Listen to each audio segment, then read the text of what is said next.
2022학년도 고등학교 2학년 6월 전국연합학력평가 영어 5부 해설을 맡은 저는 이하영입니다. 여러분, 앞에 해설 강의 잘 듣고 오셨죠? 윤현주 선생님과 함께 여러분들 아마 독해 파트에 대한 자세한 설명 들으셨을 텐데요. 저랑 3부에 만났었고 이제 다시 5부에 만나게 됐어요. 자, 이번 시간에는 문제 38번부터 마지막 문제까지 저희가 살펴보는 시간을 가져볼 건데요. 이번 시간에 살펴볼 문제들 중에는 이제 초반에 저희가 살펴볼 문장 삽입 문제들이 소위 말하는 그 난이도가 있는 킬러 문항들이잖아요. 그래서 여러분들이 조금 헷갈릴 수 있었던 문제가 이 문장 삽입에 하나 있었고요. 그걸 제외한 나머지 문제들은 그래도 여러분들이 조금 수월하게 풀 수 있지 않았나 그런 생각을 해봅니다. 보통 이 문장 삽입 문제 중에 이제 한 문제가 굉장히 난이도가 높은 문제로 출제가 많이 되고 있어요. 그래서 이번에 출제된 2개의 문장 삽입 문제들도요. 역시 한 문제는 조금 수월했다면 한 문제는 조금 난이도가 있었다라고 생각이 되는데요. 아마 여러분들도 문제를 풀면서 그런 느낌 충분히 받으셨을 겁니다. 자, 이번 시간에 이제 막판에 나오는 문제들인데요. 조금 더 집중해서 마지막까지 우리 힘내보고요. 바로 저희는 38번 문제부터 시작을 해보도록 하겠습니다. 글의 흐름으로 보아서 주어진 문장에 들어가게 적절한 것을 고르는 문장 삽입 문제고요. 문장 삽입 문제는 저도 문제를 계속 출제를 하고 있지만 사실 출제를 할 때 굉장히 어려운 문제 중에 하나예요. 그 이유는 답이 2번도 되고 3번도 되고 4번도 되고 이러면 안 되잖아요. 무조건 답이 여기밖에 안 돼야 되잖아요. 그건 거기에 들어갈 수밖에 없는 분명한 이유와 근거가 있어야 된다는 얘기입니다. 거꾸로 얘기하면 그런 분명한 근거와 단서 없이는 문제 출제를 할 수 없다는 얘기예요. 따라서 분명히 어떤 식으로든지 단서는 숨어 있고요. 여러분들은 눈을 크게 뜨시고 그 단서를 찾아내셔야 합니다. 자, 단서가 비교적 눈에 잘 들어오는 문제들도 있어요. 예를 들어 39번 문제 같은 경우에는 벗으로 시작하는 주어진 문장이잖아요. 단서가 눈에 훅 들어오는 편이고 이렇게 역접의 연결어로 문장이 연결되는 경우에는 글의 흐름이 반전되는 부분이기 때문에 눈에 조금 잘 들어오는 경우가 많아요. 근데 이렇게 아무런 단서가 없는 것처럼 보이는 주어진 문장이 나올 때에는 여러분들이 조금 헷갈릴 수 있습니다. 그래서 3점짜리 문제라고 생각이 들고요. 그럼에도 불구하고 눈에 확 보이는 단서는 없지만 분명히 내용상의 단서가 숨어 있을 거고요. 또는 지시어나 대명사 같은 다른 방식으로 어떤 식으로든 단서를 줄 수밖에 없습니다. 그걸 찾아내시는 것이 중요하고요. 일단 주어진 문장을 먼저 한번 보도록 할게요. 자, 주어진 문장에 보니까 보이세요? This temperature. 이게 엄청난 단서죠. 자, 이러한 온도, 이 온도는 이게 단서예요. 그죠? 자, 이 온도는. 자, 이 온도는요. 자, 어디의 온도냐면 별의 표면의 온도래요. 자, 근데 그 별 표면에 대해서 부연 설명하고 있는데요. 그 별의 표면이라고 하는 것은요. 별의 일부분인데요. 자, 어떤 부분이냐면 emitting이니까 이제 배출하는 거죠. 방출하는 거죠. 그래서 빛을 방출하는데요. 자, 어떤 빛이냐면 보일 수 있는 그런 빛을 이렇게 내보내는 별의 일부인 별의 표면의 온도가 바로 이 온도다라고 이야기를 하고 있습니다. 자, 그러면 일단 단서는 이 온도, 앞에는 온도 얘기가 나올 거고요. 특히 뭐에 대한 온도? 별에 대한 온도 얘기가 나올 거예요. 그러니까 우리는 글을 쭉 읽어가면서 별의 온도가 나오는 부분부터는 조금 긴장을 하셔야겠습니다. 그리고 난 다음에 이 this temperature가 가리킬 만한 내용이 있는 부분을 답으로 딱 골라내시면 되는 거거든요. 자, 별의 온도를 생각하시면서 글의 내용 한번 살펴보도록 할게요. 자, one way. 이제 한 가지 방법인데요. 자, 온도를 측정하는 한 가지 방법은요. 자, 이렇게 일어날 수 있어요. 자, 언제 일어나냐면 그 사물이요. 뜨거운데 충분히 뜨거워야 된다는 거예요. 근데 뭐 할 정도로 눈에 보이게끔 글로우 빛을 내는 거예요. 눈에 보일 정도로 빛을 낼 만큼 충분히 뜨겁잖아요. 그러면 우리가 온도를 측정할 수 있더라라는 거예요. 예를 들어서요, 메탈 포커 같은 것이 있어요. 자, 이것이요, 이렇게 불 속에 이렇게 놓여져 있는 메탈 포커 같은 게 그 이해가 될 수 있다라는 거죠. 이 포커라는 게요, 부직갱이라고 해서 부직갱이 나무를 생각하시면 안 되고 약간 이제 아궁이, 옛날에 아궁이 같은 데에서 이렇게 안에 있는 연료를 좀 이렇게 뒤척뒤척 할 때 쓰는 이렇게 금속으로 된 막대기 같은 거라고 생각하시면 되겠습니다. 자, 어쨌건 이 불 속에 있는 그런 금속 쇠 막대기 같은 거 있잖아요. 그게 막 너무너무 뜨거워서 빛을 낼 정도가 되잖아요. 그러면 온도를 측정할 수 있다, 이 얘기하고 있습니다. 아, 뭔가 온도를 측정하는 것과 관련된 이야기인데요. 온도를 측정하려면 얘가 엄청 뜨거워서 이제 빛을 내는 정도여야 되더라, 이런 얘기를 하고 있습니다. 자, 그러면서 빛을 내는 그 물체는요, 색깔을 가지고 있는데요. 그 색깔이 뭐랑 관련이 있냐면 온도랑 관련이 있다라는 거예요. 자, 부연 설명하기를 온도가 올라가면 올라갈수록 그 물체가 처음에는 빨간 붉은 빛을 내다가요. 그 다음에는 주황빛을 내고요. 마지막에는 하얀색으로 바뀌는데요. 이 하얀색이라고 하는 것이 가장 뜨거운 색깔이더라라는 거예요. 아, 그렇구나. 빛을 낸다는 것은 결국 색깔을 가지고 있다라는 거고, 이 색깔이라고 하는 것이 결국은 온도랑 관련이 있구나라는 이야기를 하고 있습니다. 자, 뒷내용 계속 이어가 볼게요. 자, 관계인데요. 자, 뭐랑 뭐 사이의 관계냐면 온도와 이 색, 그 빛을 내는 물체의 색깔 사이의 관계라고 하는 것은요, 굉장히 유용한데요. 특별히 astronomer, 천문학자들에게는 굉장히 유용하더라라고 이야기를 하고 있습니다.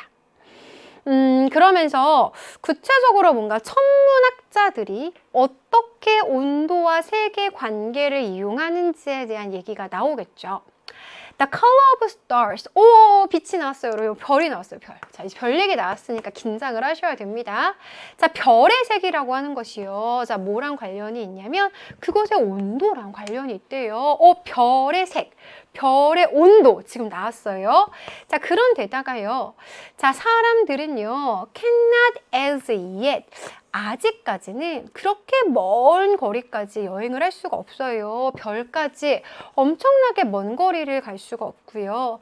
그러다 보니까요, 그 별의 온도를 좀 더 정확한 방식으로 측정할 수도 없다라는 거예요. 여행 가기도 힘들고요. 측정하기도 힘들다. 지금 이 얘기를 하고 있습니다. 자, 그렇기 때문에 이 천문학자들은 그 색에 의존을 할 수밖에 없다. 지금 이런 얘기를 하고 있습니다. 아, 그렇구나. 색을 가지고 온도를 알 수가 있는데 특별히 구체적으로 별에 대한 이야기를 하고 있어요. 근데 이 별 같은 경우에도요, 이 별의 색을 통해서요, 온도에 대한 정보를 얻을 수 있다. 지금 이런 얘기를 하고 있고요. 워낙에 별이라는 것이 먼 거리에 위치하고 있기 때문에 정확한 측정은 안 되고 이렇게 색을 통해 우리가 온도에 대한 정보를 얻는다. 이런 얘기를 하고 있습니다.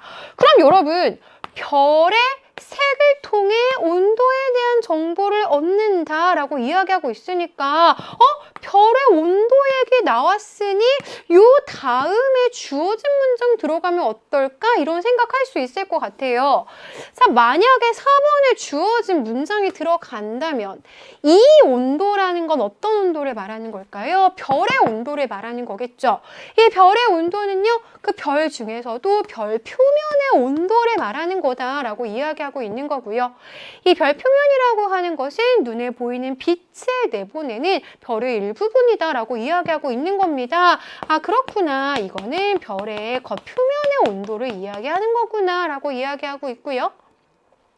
별의 내부도요. 사실은 훨씬 더 뜨거운 온도라는 거예요. 그게 잘 보이진 않고 가려져 있긴 하지만 별의 내부는 훨씬 더 온도가 뜨겁다라고 이야기하면서요. 내부의 온도에 대해서도 이야기를 합니다. 자, 하지만 이렇게 측정이 좀 어렵긴 하지만 어쨌건 별의 색으로부터 얻어지는 이러한 정보라는 것은 여전히 우리에게 굉장히 유용하더라라고 마지막에 이야기하고 있습니다. 따라서 정답은 여러분 4번인데요. 제 생각에는 요거 5번으로 착각한 친구들도 많이 있었을 것 같아요. 근데 여러분 만약에 주어진 문장에 5번으로 들어간다면 여기서의 이러한 온도라는 건 뭘 말하는 거예요?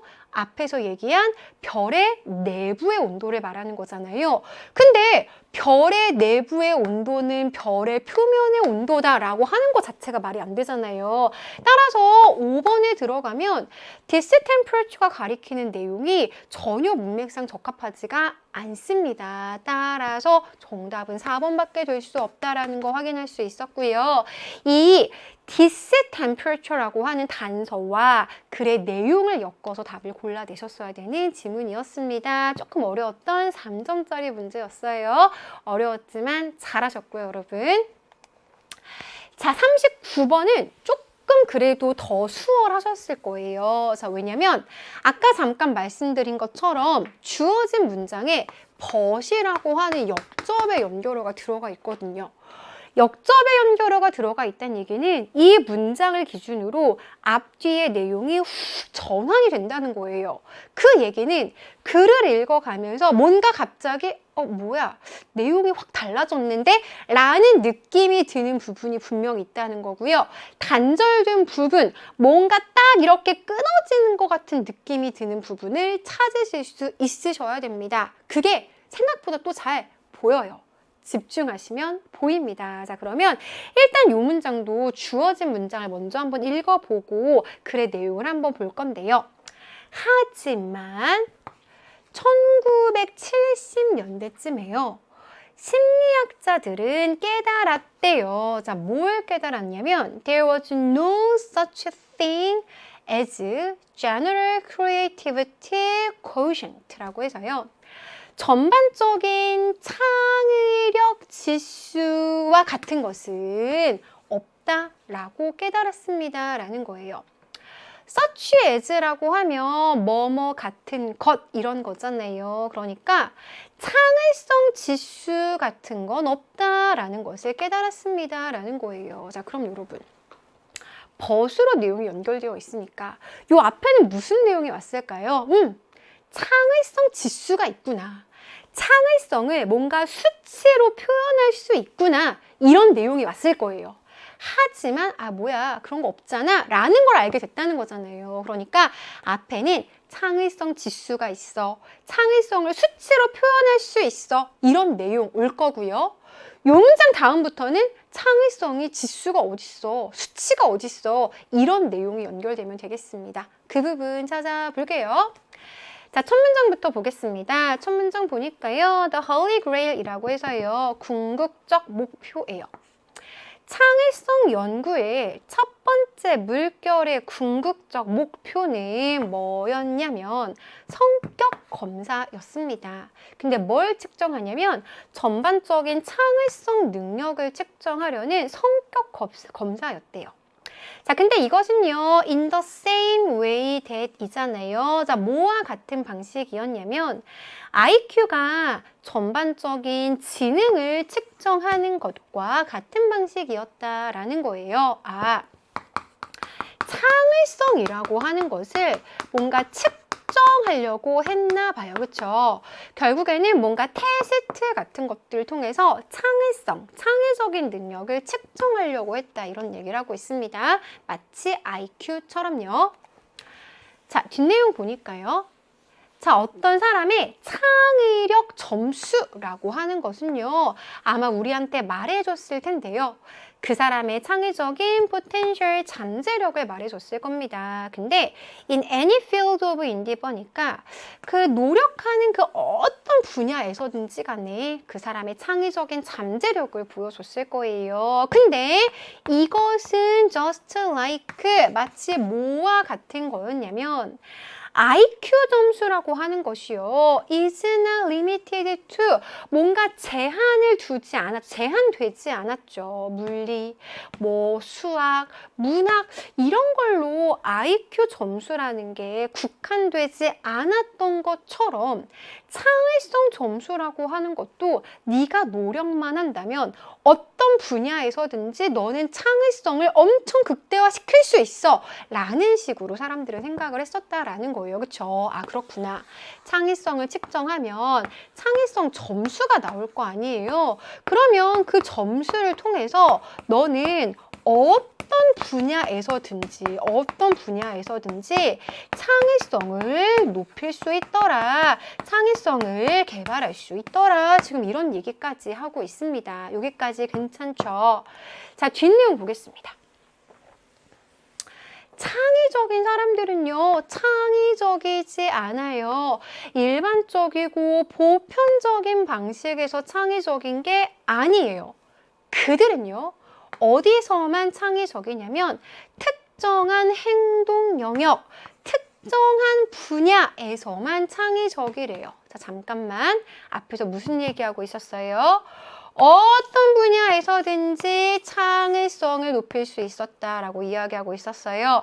근데 이 다음 문장에서는 아닌데 어떤 분야 다 아닌데 특정한 분야가 있는데 특정한 영역이 있는데 이렇게 얘기하고 있잖아요. 그러면 2번을 기준으로 해서 완전 지금 다른 내용 이야기하는 거 아시겠어요, 여러분? 알겠죠?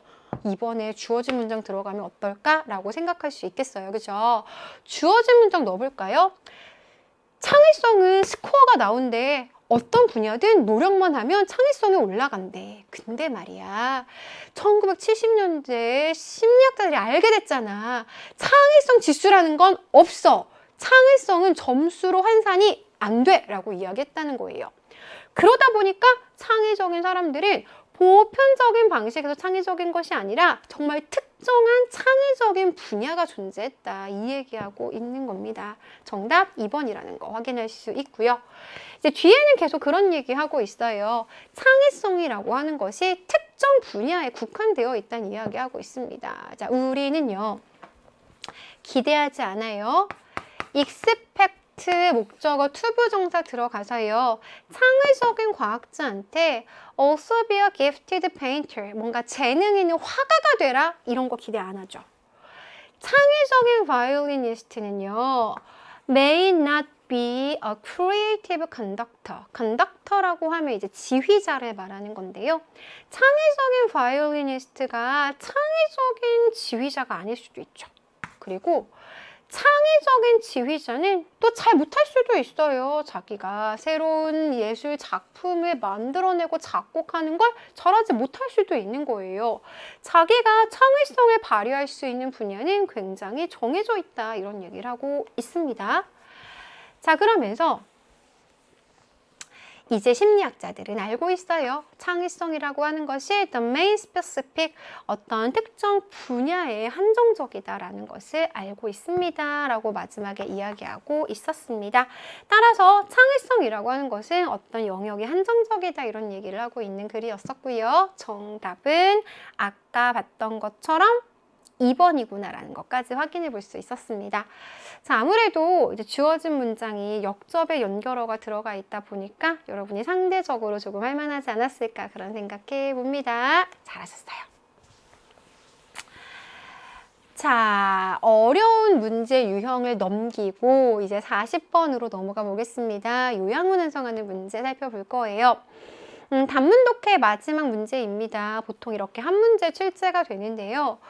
요약문 문제는요, 반드시 요약문을 먼저 보셔야 해요, 여러분. 요약문을 먼저 보는 거랑 그냥 지문을 무턱대고 보는 거랑은 여러분이 지문을 이해하는 정도와 해석하는 속도의 차이가 분명히 있습니다. 요약문을 먼저 읽으시고요. 어떤 부분에 내가 초점을 맞춰가면서 지문을 읽어야 될 것인가를 반드시 생각하셔야 돼요. 내가 선택하고 집중해야 되는 분야를 정하고 시작하셔야 됩니다. 그러면 좀 더 빨리 지문을 읽을 수 있고, 그러면 전체 지문을 다 읽지 않아도 답이 나오는 경우가 있습니다. 자, 그러면 요약문을 먼저 한번 볼 거고, 내가 어떤 부분에 집중해야 되는지 한번 살펴볼게요. unlike, 달라요. 자, 누구랑 달라요? 과학자랑 달라요. 근데 과학자에 대해서요, 소유격 관계대명사가 부연 설명하고 있는데요. 그 과학자의 A한 태도가요, 필요되어지더라는 거예요. 뭐 하려면? 과학적인 어떤 진보를 하려면 과학자의 A한 태도가 필요하대요. 근데 이런 과학자랑은 다르게 스포츠 심리학에서는 뭐라고 말하냐면 대절이야라고 말한대요. To succeed, 성공하기 위해서는 운동선수들이 B해야 되는데요. Feelings of uncertainty니까 불확실한 느낌을 B해야 된대요. 근데 뭐에 대한 불확실이냐면 whether they can win이니까 그들이 승리할 수 있을까? 없을까? 이런 어떤 불확실한 느낌을요, B할 수 있어야 된다, 이 얘기하고 있습니다. 자, 일단 과학자와 운동선수들을 비교를 하고 있어요. 근데 과학자들은요, A한 태도를 가져야 된다고 했습니다. 자, 어떤 태도일까요? 자신감 있는 태도, skeptical, 회의적인 태도, arrogant, 거만한 태도, critical, 비판적인 태도, stubborn, 고집스러운 태도. 자, 어떤 태도를 가져야 될까요? 자, 이거랑 반대로 운동선수들은요, 자, 불확실하다라는 느낌을 B해야 된대요. 자, 뭔가 불확실하다라는 느낌을 B해야 되더라는 겁니다. 자, 불확실하다는 느낌을 계속 유지해야 될까요? 없애야 될까요? 표현해야 할까요? 자, 요거잖아요. 자, 그러면 이 운동선수와 과학자를 비교해서 설명을 하고 있는데요. 둘은 어떻게 다른 생각을 가지고 있는지 파악하면서 지문 볼 겁니다. 여러분, 여기 요약문에서요, whose라는 소유격 관계대명사 조금 기억해 주시고요. 소유격 관계대명사는 앞에 나와 있는 선행사의 명사, 이렇게 해석을 하시면 해석이 제일 자연스럽게 돼요. 그래서 과학자들이 있는데요. 과학자들의 A한 태도가 필요되더라, 이렇게 해석을 해주시면 되고요. 소유격 관계대명사는 이렇게 뒤에 명사 취한다는 것도 같이 한번 봐주시면 좋겠습니다. 자, 그러면 이런 내용을 바탕으로 과학자와 운동선수에 집중하면서 지문 내용 같이 한번 살펴볼게요. 자, 첫 문장 보니까요. The great irony가 있대요. 되게 아이러니하대요. 자, 근데 performance psychology라고 해서요, 뭔가 퍼포먼스 심리학, 뭐 수행 심리학에 엄청난 아이러니한 게 있는데요.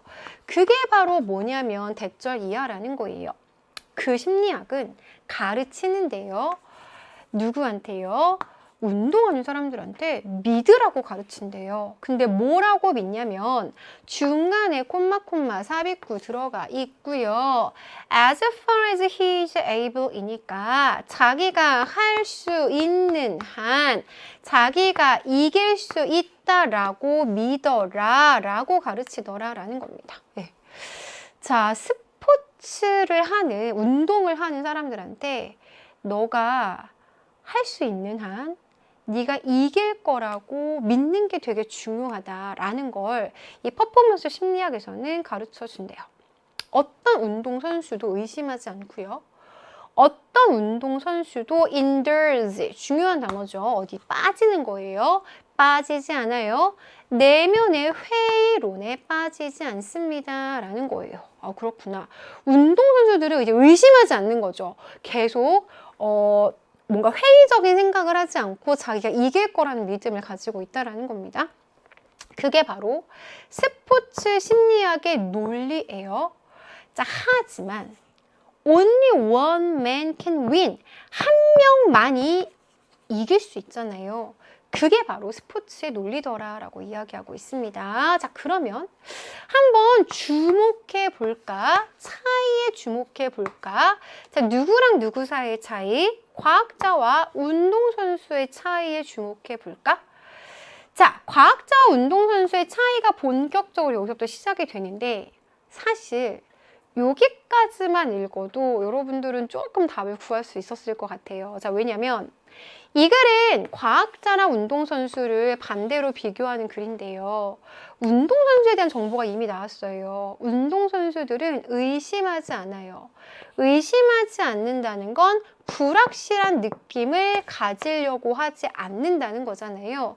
그러면 과학자는 이거에 반대니까 굉장히 의심하는 태도를 갖는다. 이런 내용이 들어가는 게 맞는 거죠. 사실 저는 여기까지만 읽어도 아, 답이 대충 뭔지 알겠군 이라고 생각을 했고 만약 실전이었으면 이렇게 답을 골라도 괜찮아요. 하지만 아직 잘 모르겠어. 여기까지 생각이 안 나갔어. 그런 친구들은 구체적으로 과학자랑 운동선수의 차이를 대놓고 설명하고 있거든요. 여기 잘 보시면 됩니다. 자, 볼게요.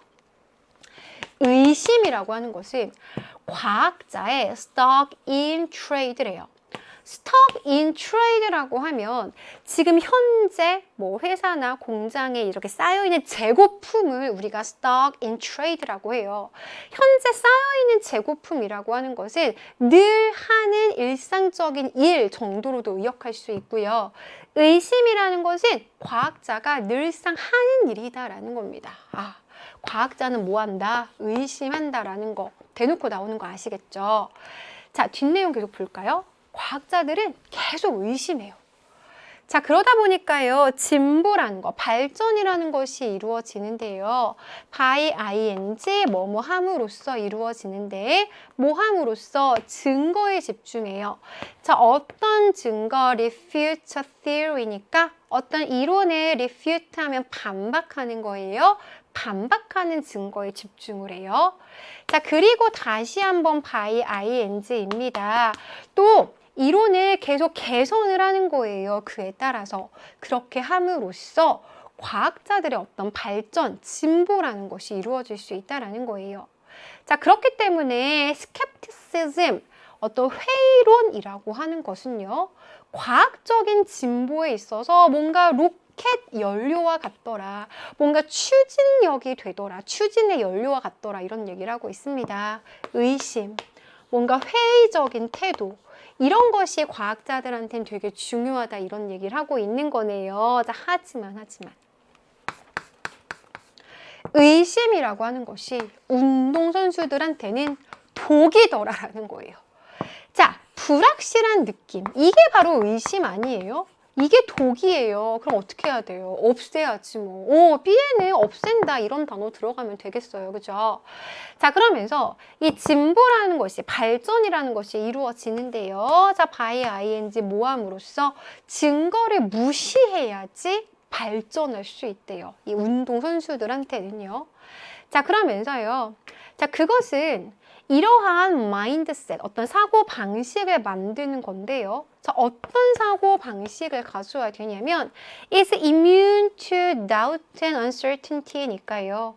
의심이나 불확실성에 immune to 하다라는 것은 immune, 면역력을 갖는다는 거잖아요. 여러분, 면역력을 갖는다는 건 무슨 얘기예요? 얘가 들어와도 전혀 내가 영향을 받지 않는다는 거죠. 따라서 의심이나 불확실한 상태에 대해서 전혀 영향을 받지 않는, 의심에 굴하지 않는 그런 사고방식을 갖는 것이 굉장히 중요하다. 스포츠를 하는 사람들에게는 지금 그 얘기하고 있습니다.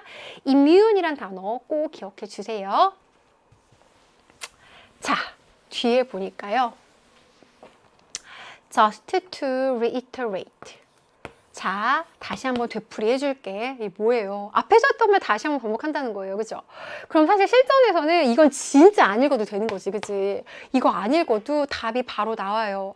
막판에 우리 시간 없는데 이거 다시 한번 혹시 반전이 있을까 확인하지 말자고요, 여러분. 하지만 저희는 지금 분석하는 단계니까 마지막까지 조금 읽어보도록 하겠습니다. 자, 다시 되풀이해서 말해줄게. 이겁니다. 자, from a rational perspective. 자, 이성적인 관점에서 보면 this is nothing less than crazy잖아요. 이건 미친 것보다 덜한 것이 아니다 이거잖아요. 이것도 역시 마이너스니까 결국 플러스의 의미 강조하는 거예요. 진짜 미친 짓이다 이거죠. 미친 짓이다 이거예요. 도대체 왜 운동선수들은 convince 확신을 시킬까? 자기 자신에게 자기가 이길 거라는 확신을 계속 시키는 걸까? 자기가 알고 있는데 뭘 알아요? There is every possibility he will lose. 자기가 질 거라는 그 모든 가능성이 있다는 걸 알고 있음에도 불구하고 왜 스스로에게 자꾸만 자기는 이길 거라고 확신을 시키는 걸까?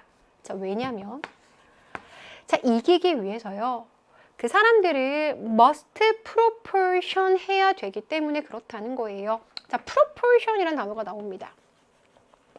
이것도 좀 아셔야 되는 단어인데 사실 이 단어가 명사로 많이 쓰이는데 여기서는 동사로 쓰였어요, 여러분. 그래서 proportion A to B라는 구문으로 쓰이고 있고요. B에 맞춰서 A를 조절하다 이런 의미로 해석을 하시면 되겠습니다. 자, 이기기 위해서요. 사람들은요. 자신의 믿음을 조정해야만 해요. 자, 그런데 not A, but B 들어가서요. 여기에 맞춰 조정하는 것이 아니라 여기에 맞춰 조정을 해야 된다는 거예요. 자, 뭐가 아니라 어떤 증거, 과학자들처럼 증거에 맞춰서 믿음을 조정하는 것이 아니에요. 운동선수들은 뭐에 맞추냐면요. Whatever the mind can usefully get away with잖아요. get away with라고 하면 뭔가 되게 잘하는 걸 말하는 거예요. 그래서 우리 마음이 일반적으로 되게 잘할 수 있는 거, 그게 무엇이든지 간에 거기에 맞춰서 자신의 믿음을 조정해야만 하더라. 지금 이 얘기하고 있는 겁니다. 따라서 운동선수들은요, 마음속으로 나 진짜 잘할 수 있어. 내가 마음속으로 잘할 수 있다고 믿는 거죠. 그게 이 사람들한테는 굉장히 중요하더라. 이 얘기를 하고 있는 거고요.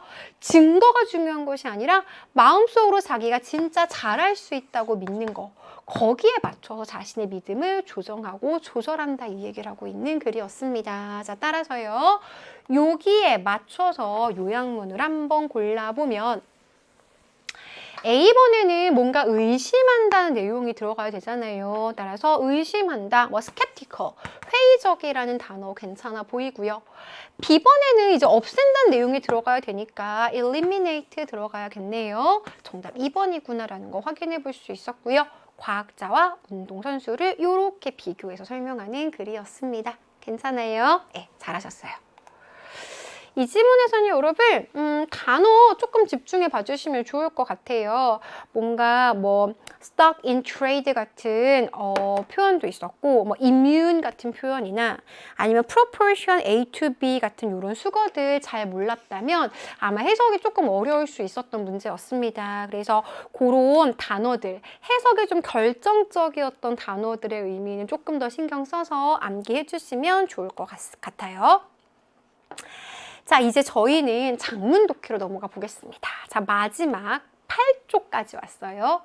장문 독해 페이지인데요. 일단 저희가 41번, 42번 살펴볼 거고요. 그 뒤에 3문제짜리 장문을 또 살펴볼 건데 아무래도 상대적으로 41번, 42번 장문이 조금 더 난이도가 있습니다. 그리고 특히 42번 문제 같은 경우에는 빈칸 3점짜리 문제가 들어가 있어서요. 아마 여러분들이 조금 마지막까지 힘이 드셨을 것 같다는 생각이 드는데요.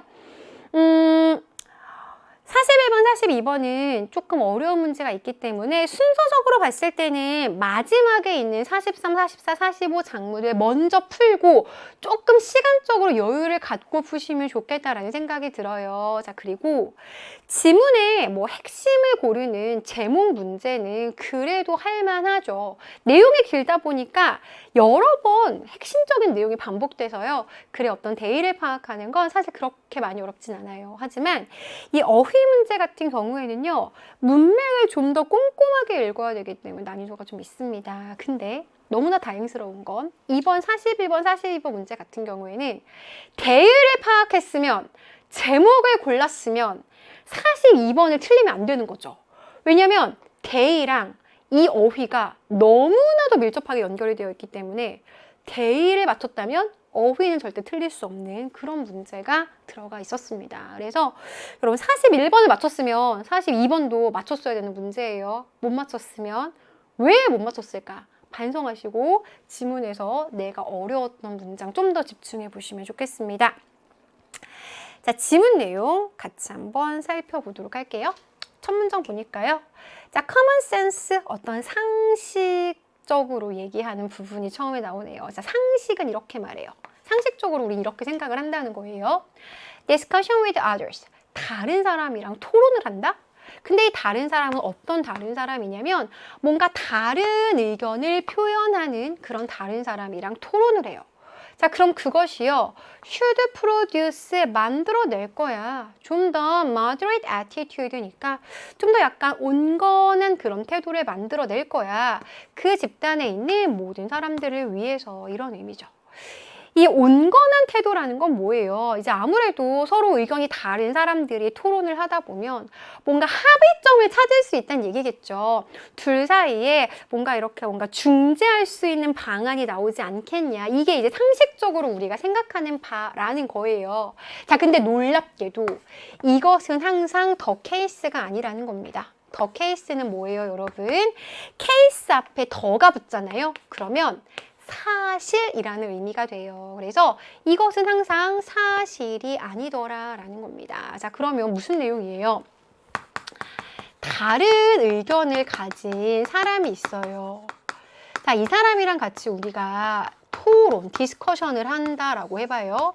그러면 뭔가 둘 사이에 합의가 도출이 될 것 같죠? 뭔가 온건한 태도가 만들어질 것 같죠? 근데 사실은 그렇지가 않다라는 거예요. 둘 사이의 합의, 온건한 태도가 도출이 되지는 않더라라는 겁니다. 그럼 어떻게 될까요? 인그룹 폴라리제이션이라고 해서요. 양극단으로 가는 거죠. 그룹의 양극단에서요. A period of discussion, 어느 정도 시간 동안의 토론이라고 하는 것은요. 자, 밀어요. 그룹 멤버들을 밀어요. 근데 뭐 하게끔 미냐면 좀 더 극단적인 자리를 가게끔 밀더라는 거예요. 근데 in the direction, 자, 어떤 방향으로요? 그들이 이미 inclined to prefer니까 내가 좀 더 선호해야지 라고 선호하는 경향을 보이는 그쪽 방향으로 좀 더 극단적인 위치를 차지하게끔 자꾸만 밀어내고 있더라, 이 얘기를 하고 있는 겁니다. 합의가 되기는커녕 오히려 더 극단으로 치닫게 되더라, 이 얘기를 하고 있는 겁니다. 내가 좋아하는 걸 더 좋아하게 된다. 지금 이 얘기하고 있는 겁니다. 괜찮아요? 자, 뒷내용 같이 볼게요. 자, 이렇게요. 그룹이 양극단으로 가는 것은요. does나 reverse, 반대로 하지 않아요. 근데 뭘 반대로 하지 않냐면 태도의 방향을 거꾸로 반대로 하지 않고요. 자, 오히려는요. accentuate라고 해서요. 강화시키더라는 거예요. 근데 뭐를 강화시키냐면 처음에 가졌던 바로 그 태도를 강화시키더라, 이 얘기를 하고 있습니다. 계속 같은 얘기하고 있어요. 합의 도출되지 않고요. 오히려 처음에 그 생각을 더 확고하게 강하게 만들어주고 있더라, 지금 이 얘기하고 있습니다. 자, 그러면서 자, 두 개의 압박이 appear to 뭐뭐인 것 같은데요. 각각의 사람들을 push, 밀어내고 있어요. 좀 더 극단적인 위치를 갖도록 밀어내고 있는데요. Following a group discussion이니까 같이 그룹이 토론을 하고 난 다음에요. 아니, 뭔가 온건한 합의를 도출할 줄 알았더니 그게 웬걸? 좀 더 극단적인 형태로 자꾸만 가고 있는데 거기에는 두 가지 압박이 있는 것 같더라는 겁니다. 결국 처음에 생각에 자꾸만 강화되는 극단적인 방향으로 가는 데에는 크게 두 가지 이유가 존재하더라라는 거예요. 그러면서 첫 번째 이유가 나오고 있습니다. 첫 번째는 뭐냐면 conformity, 순응하려고 하고요. desire for affiliation이라고 해서요. 뭔가 소속에 대한 열망이 있다라는 거죠. 이런 것들이 결국은 기여하더라는 거예요. 근데 뭐에 기여하냐면 어떤 집단의 양극화, 어떤 대립 이런 것에 기여하고 있다 이 얘기를 하고 있습니다. 아, 사람들은 순응하려고 하는구나. 그리고 뭔가 소속에 대한 어떤 열망을 가지고 있구나. 이런 것들이 결국은 자꾸만 원래 생각을 강하게 만들고 있구나 이 얘기를 하고 있습니다. 자, 구체적으로 부연 설명을 한번 볼까요? The majority of a group이니까요. 그래서 어떤 대다수의 그룹 사람들이요. is leaning. 이쪽으로 계속 이렇게 치우치는 거죠. 특정 방향으로 치우치게 되잖아요. 자, 그러면 what could be a better way? 더 나은 방법이 뭐가 있을까?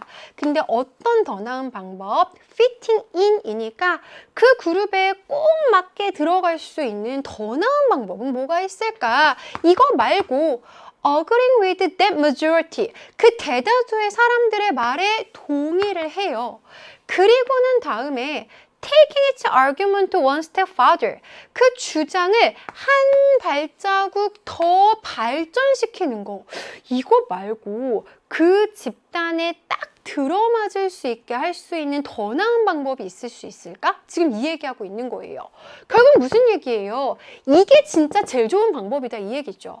이렇게 해야 그 집단 안에 꼭 맞게 딱 들어갈 수 있다. 지금 이 얘기하고 있는 겁니다. 내가 어떤 집단에 순응하고 소속이 되려면 대다수의 말에 동의해서 그 사람의 그 어떤 주장을 한 단계 더 업시키는 게 중요한 거지. 여기서 내가 나 그거 아니라고 생각하는데 이거 아니라는 거죠.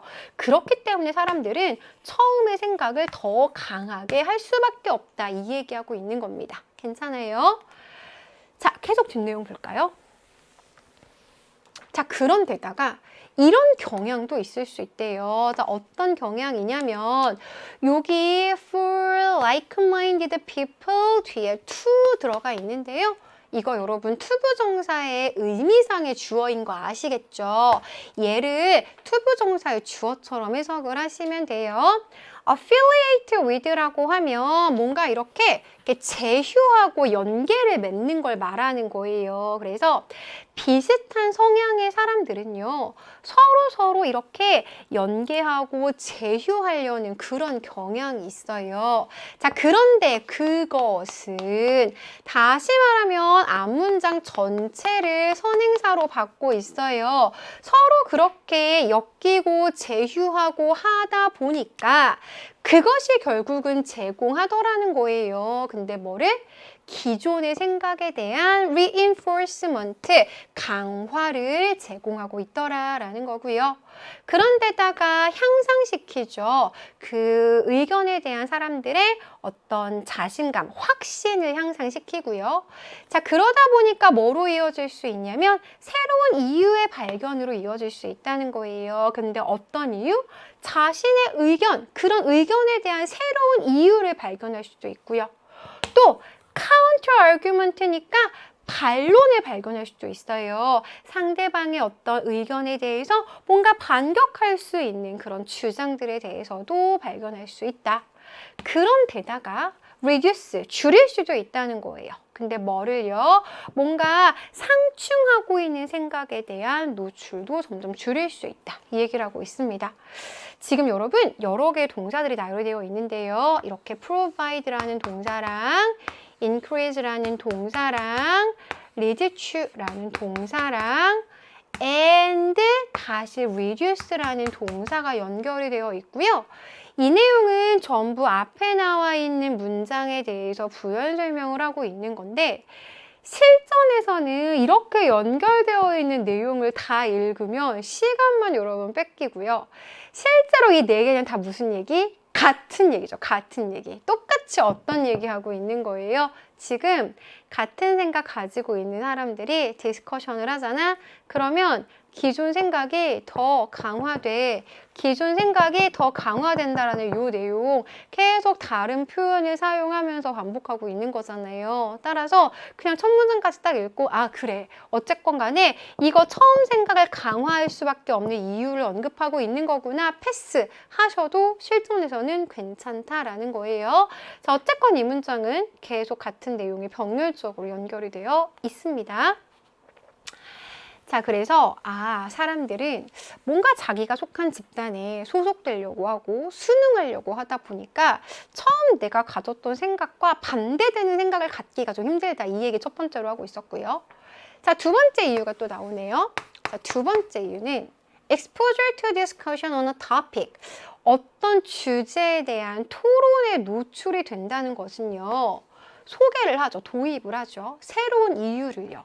근데 뭐에 대한 새로운 이유냐면 내가 가졌던 그 태도를 바꾸는 것에 대한 새로운 이유를 도입한다? 아닌데 지금 이 새로운 이유라고 하는 것은 내가 처음에 가졌던 생각을 바꾸는 것이 아니라 강화시킬 수밖에 없는 새로운 이유인 거잖아요. 따라서 이 글의 주제를 알았다면 단어를 틀릴 수 없는 문제라는 게 바로 이겁니다, 여러분. 주제랑 똑같잖아요. 태도를 지금 바꾸는 것이 아니라요. 태도를 강화시키고 유지하는 거예요.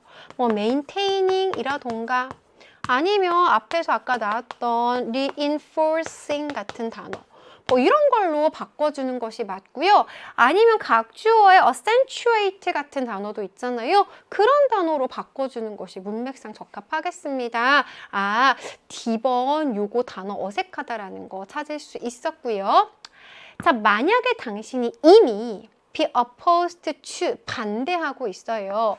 총기 규제에 반대를 해요. 자, 그리고요. 당신이 추가적으로 이런 주장을 듣는 거예요. 자, 어떤 주장? 당신의 입장을 지지해주는 주장들을 계속 듣잖아요. 그럼 당신은 might end up, 결국에는 어떻게 될까요? 더 반대하게 된다는 거예요. 네가 처음에 그랬던 것보다도 더 많이 반대하게 된다. 처음의 생각이 더 강화되더라. 이 얘기하고 있는 겁니다. 따라서 요걸 주제로 두 가지 pressure 들어가 있었고요. 요 내용을 저희는 41번의 제목으로 한번 엮어보도록 하겠습니다. 결국 글의 핵심은 뭐예요? 토론을 한다고 합의점이 도출되는 건 아니야. 원래 생각이 강화될 뿐이지. 요거 찾으시면 되죠. 선택지 1번부터 보겠습니다. Have more companions. 더 많은 동료들을 가지면 더 잘 일을 수행할 수 있다? 동료가 많으면 일을 더 잘한다는 얘기 아니었어요. 그룹의 어떤 경쟁이라는 것이 반드시 해로운 건 아니다? 경쟁 얘기? 그렇다고 경쟁이 좋다는 얘기? 전혀 아니었어요. 3번. Exposure to new idea. 새로운 생각에 노출되는 것이 그룹의 정체성을 약화시킨다? 오히려 정체성을 강화시킨다라고 했죠? 3번도 틀린 내용. 4번, sharing idea. 생각을 공유해라. 그것이 창의성을 도모하는 가장 확실한 방법이다. 창의성 도모 얘기 전혀 없었죠? 5번, 까만색은 더 까매지고 하얀색은 더 하얘지더라는 거예요. 그룹 디스커션을 하면 처음 가졌던 게 더 강해진다고요. 이거 이렇게 비유적으로 표현하고 있었어요. 그쵸? 정답 몇 번? 5번이라는 거 확인할 수 있었고요. 문맥상 낱말의 쓰임이 적절하지 않은 거 저희 아까 봤었는데요. 정답 D번이었어요. 태도를 바꾸는 게 아니라요. 태도를 계속 유지하고 강화시킨다는 내용으로 단어를 바꿔주셨어야 했었던 문제였습니다. 주제와 밀접한 관련이 있는 단어였었고요. 정답 4번이구나라는 것까지 확인할 수 있었습니다. 잘하셨어요. 자, 여러분. 어려운 문제들을 넘어서 드디어 저희 마지막 문제까지 왔습니다. 마지막 43번, 45번 장문 독해 문제 풀 건데요. 요 문제 3개짜리 장문 독해는 순서 장문이죠. 순서 장문은 역시 맞춰야 되는 문제예요. 실용문 때도 말씀드렸지만 누구나 다 맞춰요, 이거. 정답률이 거의 8, 90% 되거든요. 근데 나만 틀리면 안 되죠. 이거 여러분 다른 데서 점수 메이크업 할 수가 없어요. 그러니까 이 문제 일단 맞출 수 있는 건 다 맞추고 나서 나머지 문제로 등급을 올릴 생각을 하셔야지 남들 다 맞추는 거 틀려가지고는 안정적인 등급이 나올 수가 없습니다. 맞춰야 되는 문제, 틀리면 안 되는 문제. 만약 틀렸다면 엄청 반성하셔야 되는 문제예요, 여러분. 그래서 43번 순서, 44번 가리키는 대상 찾아볼 거고요. 마지막 윗글의 내용과 적절하지 않은 것까지 3문제 같이 볼 건데요. 거의 에피소드 형태의 지문이 많아요. 그렇기 때문에 사건의 흐름대로 지문은 쫓아가시면 됩니다. 일단 순서 배열을 먼저 하셔야 되고요. 그래야지만이 가리키는 대상과 내용 일치 문제까지 푸실 수가 있습니다. 자, 일단 A번 지문 먼저 볼 거고요. 저희 순서 배열을 먼저 한번 해보도록 할게요. 이 글이 전 되게 흥미진진했거든요. 네, 흥미진진했는데 여러분도 그렇게 글을 읽으셨으면 좋겠어요. 첫 문장 보니까 A businessman, 어떤 한 사업가가요, boarded a flight, 비행기에 탑승을 했습니다. Arriving at his seat, 자신의 좌석에 도달을 해서요. 그는 자신의 여행 동반자들과 인사를 나눴어요. 그러면서 그 companions를 부연 설명하고 있죠. 중년의 여성이 한 분 있었어요. 그분은 창가 쪽에 앉아 계신 분이었고요. 또 어린 남자아이가 있었는데요. 그 아이는 복도 쪽 좌석에 앉아 있었습니다. After putting his bag in the overhead bin이니까 이제 머리 위쪽에 있는 그런 어떤 캐비넷 짐 칸에다가 자신의 짐을 놓고 난 다음에 그는 자리에 앉았죠. 그들 사이에 자리를 잡고 앉았습니다. After the flight took off잖아요. took off. take off니까 이제 이륙을 한 거죠. 비행기가 이륙을 하고 나서 그는 어린 소년과 대화를 나누기 시작을 했는데요. 자, 그는 appear to be about the same age as니까요. 뭐뭐인 것처럼 보였대요. 자, 뭐인 것처럼 보였냐면 자신의 아들과 거의 같은 나이인 것처럼 보였대요. 자신의 아들이라고 했으니까 누구? 그 비즈니스맨의 아들을 가리키는 거겠죠. 그리고 그 아이는요, 굉장히 색칠 공부 책을 하느라고 엄청 바빴다. 이런 얘기를 하고 있습니다. 이게 A번 내용이었거든요, 여러분. 자, 아직 뭐 본격적인 뭔가 사건이 시작되진 않았어요. 그죠? 자, B번 볼까요? 비행기가요. Rose and fell several times잖아요. 여러 번 올라갔다, 내려갔다를 반복했다. 이런 내용이 나오고 있습니다. 이렇게 편안한 상황에서 이렇게 옆자리 소년과 컬러링 북하고 있는 그런 대화를 나누고 있는 상황에서 갑자기 비행기가 오르락 내리락을 여러 번 했다고요? B번은 제일 먼저 올 것 같지 않아요? 자, C번. 자, 그리고 나서 갑자기 The turbulence ended 했대요. 난기류가 멈췄대요. 아니, 앞에 난기류 있었다는 얘기가 있었나? 없었는데 갑자기 난기류가 멈췄다고? C번도 아닌데. 그래서 저희는 D번의 내용을 먼저 보도록 하겠습니다. 자, 뭔가 이제 약간 분위기가 이제 평화롭게 잘 흘러가고 있어요. 자, 그가요. 그 소년에게 물어봤어요. 자, 뭘 물어봤냐면 몇 가지 아주 일반적인 질문들을 했다는 거예요. 예를 들어 나이라던가 취미라던가 좋아하는 동물 같은 거를 물어봤대요. 그냥 알게 됐어요. 뭘 알게 됐냐면 it, that. 여러분 요거 가목적어, 진목적어 구문이거든요. 네. 좀 기억해 주시고요. 대절 이하가 이상하다라는 걸 알게 됐다라는 문장이에요. 가목적어, 진목적어 구문은 그냥 가목적어 이렇게 뺀 다음에 이거 맞냐 틀리냐 이렇게 문제가 나오기도 해요. 그러니까 문장 구조 꼭 기억해 주시고요. 대절 이하를 진짜 목적어처럼 해석을 하시면 됩니다. 그 비즈니스맨은 좀 이상하다고 생각을 한 거죠. 그렇게 어린 아이가 혼자서 여행을 한다고? 좀 이상하다고 생각을 한 거예요. 자, 그래서 그 비즈니스맨이 뭐 하기로 결심을 했냐면 keep an eye on, 좀 잘 살펴봐야겠다. 그 아이를. 그 아이는 누구죠? 그 소년을 잘 살펴봐야겠다라고 생각을 한 거예요. To make sure he was okay. 그 아이가 정말 괜찮은가 그걸 좀 확인하기 위해 좀 잘 살펴봐야겠다라는 결심을 했다라는 거죠. 저희 지금 밑줄 2개 봤는데 2개가 지금 서로 다른 사람이잖아요. 하나만 더 보면 답이 나오겠어요. 그죠? 네. 대략 한 1시간 정도 비행을 했는데요. 갑자기 비행기가 began experiencing turbulence, 난기류를 경험하기 시작을 했다라는 거예요. 그 파일럿이요, 이제 모두에게 뭐라고 말을 했냐면 fasten their seatbelt, 안전벨트를 착용해라. 그리고 remain calm, 좀 차분한 상태를 유지해 달라고 이야기를 했어요. As they had encountered rough weather니까요, 뭔가 되게 거친 날씨, 악천후라고 하죠. 그래서 그들이 악천후를 지금 만났으니까 조금 안전벨트 착용한 상태에서 차분히 있어 주세요라고 이제 기장이 이제 이야기를 했다라는 내용입니다. 따라서 일단 D번이 먼저 왔어요. 악천후를 만났거든요. 그 다음에 여러분 B로 갈래요? C로 갈래요? 악천후를 만났는데 갑자기 악천후가 끝났다라고 하면 안 되죠. 왜냐면 B번의 내용은 악천후, 그 터뷰런스 끝나기 전의 내용이거든요. 따라서 일단 뭔가 터뷰런스 끝나기 전의 내용 하나가 들어가고 나서 터뷰런스가 끝나는 상황이 좋겠습니다. 따라서 순서는 D, B, C겠구나라는 거 아마 수월하게 찾으셨을 거예요. 자, B번 갑니다.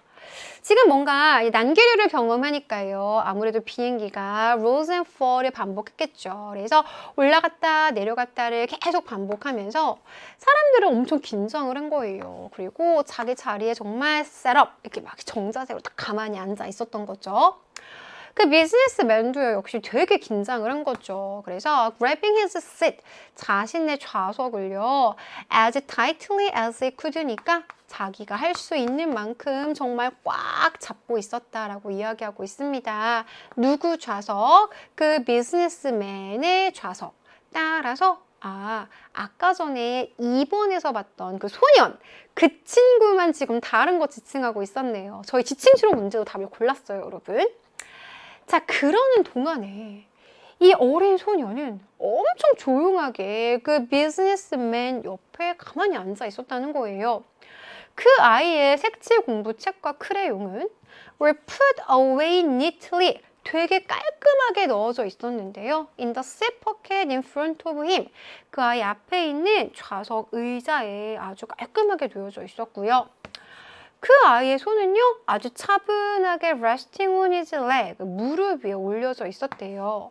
정말 놀랍게도 그 아이는 나대돌 전혀 걱정하는 것 같아 보이지 않았습니다 라는 얘기예요. 궁금하지 않아요? 이 아이는 왜 혼자 비행기를 탔으며, 아니 이 아이는 이렇게 터뷰런스가 심한데 왜 전혀 흥분하지 않고 긴장하지 않고 있을까? 약간 궁금하지 않았어요? 저도 너무 궁금했거든요. 자, 그 답이 이제 C번에 나옵니다. 자, 그리고 나서 갑자기요, 그 난기류가 멈췄어요. 자, 그 조종사는요, apologize for, 사과를 했습니다. The bumpy ride니까, bumpy 하면 이제 되게 울퉁불퉁한 걸 말하는 거죠. 되게 이제 험난한 비행에 대해 사과를 했어요. 그리고는 announced, 뭐라고 방송을 했냐면, they would be landing soon, 곧 착륙할 거다, 랜딩할 거다라는 발표를 했대요. 자, 비행기가요, begin its descent라고 하면 하강하는 거죠. 내려가는 거예요. 반대는 ascent, 상승하고 올라가는 걸 말합니다. 자, 비행기가 하강했을 때요, 이 남자가 그 어린 소년에게 말했어요. 와, 너는 진짜 어린 소년인데. 근데 말이야, 나는 한 번도 a braver person in all my life니까 내 인생에서 너보다 그렇게 더 용감한 사람을 만나본 적이 없어 라고 이야기를 한 거죠. 나는 누구는 그 비즈니스맨을 말하는 거겠죠. Tell me, 나한테 말해줘. How is it that you remained so calm? 아니 어떻게 너 그렇게 차분함을 유지할 수 있었던 거야? While all of us adults were so afraid. 다른 모든 어른들은 너무 무서워했는데 너 어쩜 그렇게 차분할 수 있었던 거니? 라고 물어봤어요. Looking him in the eyes. 눈을 이렇게 보면서 그 아이가 뭐라고 말할게요? 우리 아빠가 조종사거든요. 우리 아빠가 나를 지금 집으로 데려가고 있는 길이에요. 라고 이야기했대요. 오, 완전 반전. 생각해봤어요, 여러분 이럴 거라고? 저 완전 보고 깜짝 놀랐는데. 정답은 D, B, C.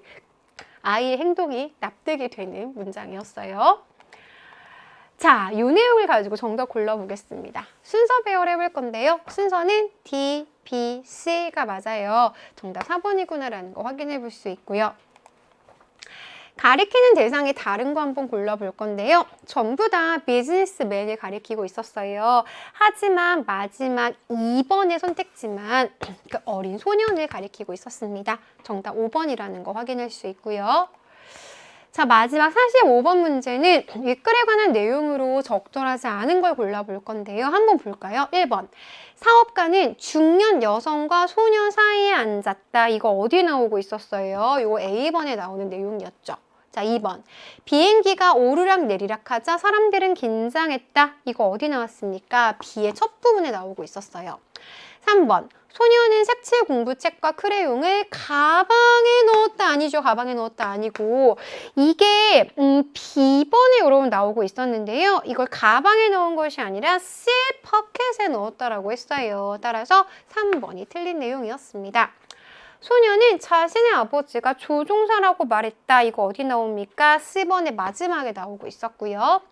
조종사는 사람들에게 안전벨트를 매고 침착하라고 말했다. 요거 어디 있었습니까? D번에 나오는 내용이었어요.